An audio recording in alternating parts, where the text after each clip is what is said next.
Tonight, we dive deep into the silk-shrouded corridors of power, where beauty was currency and survival was an art form. We're peeling back the lacquered layers of one of history's most secretive worlds, the imperial concubines of ancient China. So before you settle in, hit that like button if you're ready for some shocking revelations, and let me know in the comments what time it is where you're watching from. It's always fascinating to see our global audience coming together for these deep dives into history's hidden corners. Now, dim those lights, grab your favorite drink, and prepare yourself for a journey into a world where a single glance could elevate you to royalty or condemn you to obscurity. Because what we're about to uncover isn't the romanticized version Hollywood sold you.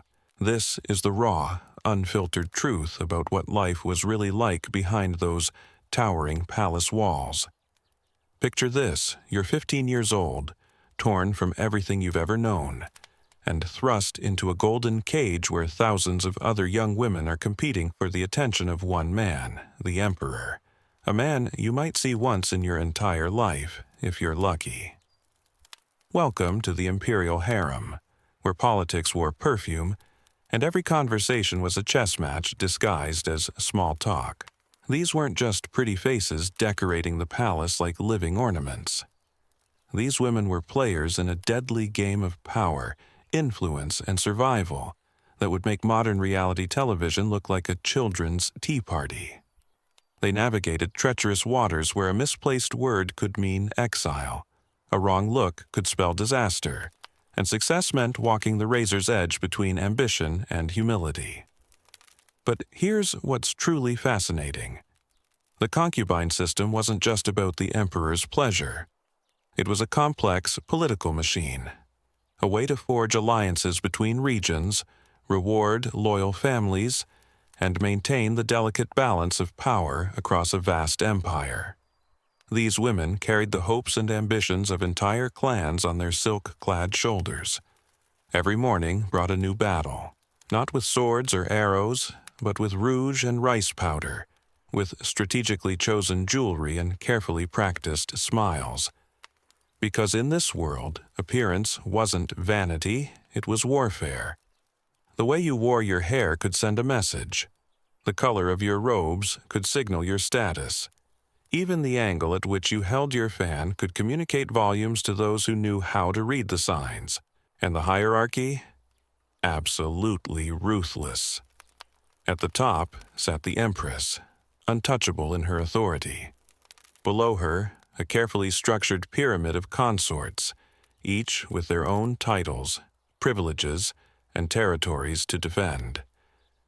The lucky few who caught the emperor's eye might rise through the ranks, gaining power, wealth, and influence. But for every success story, there were hundreds who remained invisible, forgotten ghosts haunting the outer courtyards. The daily routine was a masterpiece of calculated performance.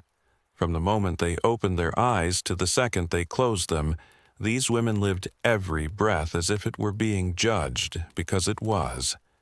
Spies lurked in every shadow, reporting back to higher-ranking consorts or the empress herself.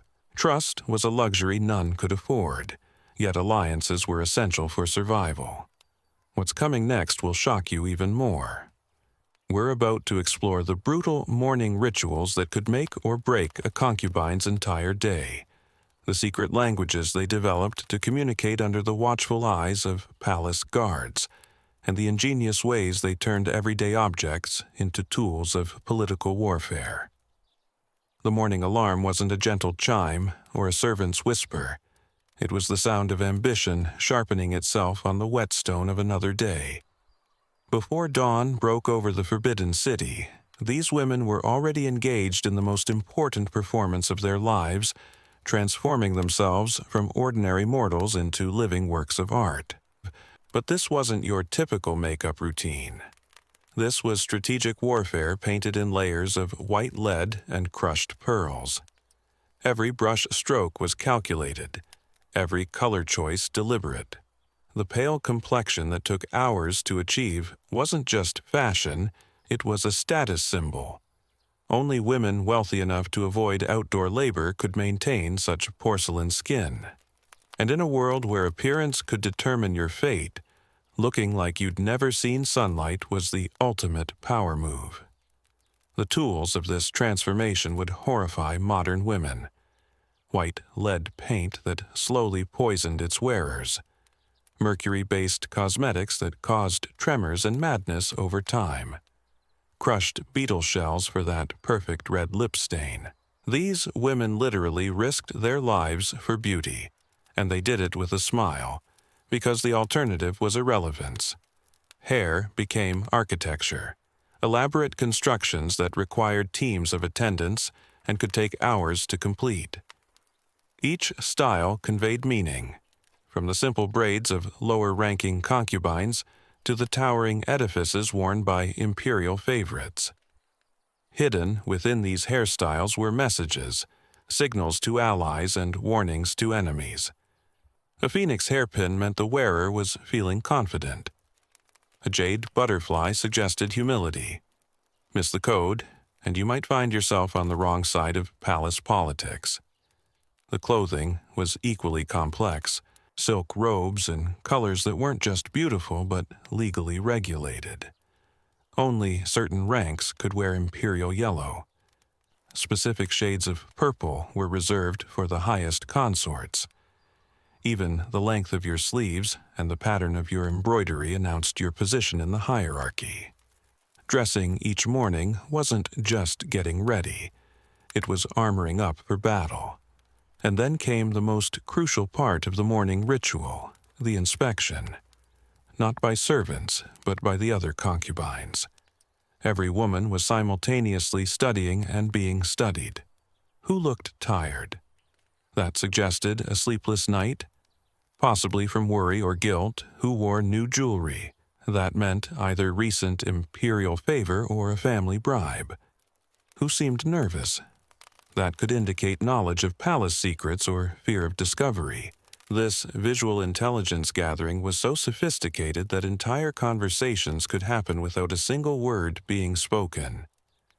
A raised eyebrow here, a slight adjustment of a sleeve there, the way someone held their teacup.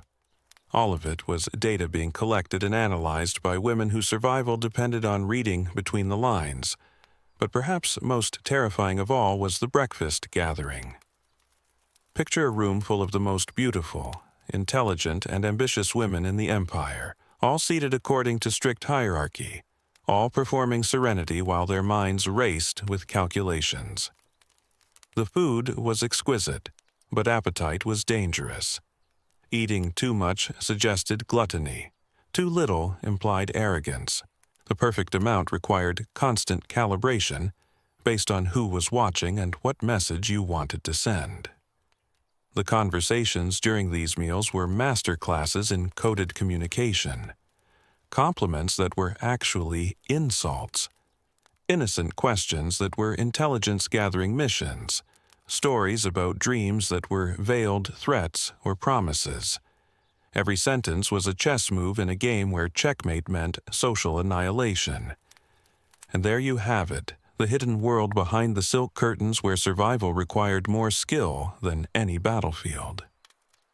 These weren't just women waiting passively in golden cages. They were strategists, politicians, and survivors who turned beauty into power and silence into strength. They navigated a system designed to pit them against each other, yet somehow many found ways to thrive, to influence empires, and to leave their mark on history. Tonight, we've peeled back the lacquered veneer to reveal the truth, that behind every painted smile was a calculating mind. Behind every graceful bow was a woman fighting for her very existence. These concubines weren't victims of their circumstances. They were masters of adaptation, turning limitations into opportunities and constraints into creative solutions. The next time you hear about imperial China, remember these women. Remember that while emperors may have ruled from thrones, real power often flowed through the whispered conversations in moonlit courtyards and the coded messages hidden in the folds of silk robes. If this glimpse into history's shadows fascinated you, make sure you're subscribed because we're just getting started. There are countless more secrets waiting to be uncovered, more hidden worlds ready to be explored. Until next time, keep questioning what you think you know about the past.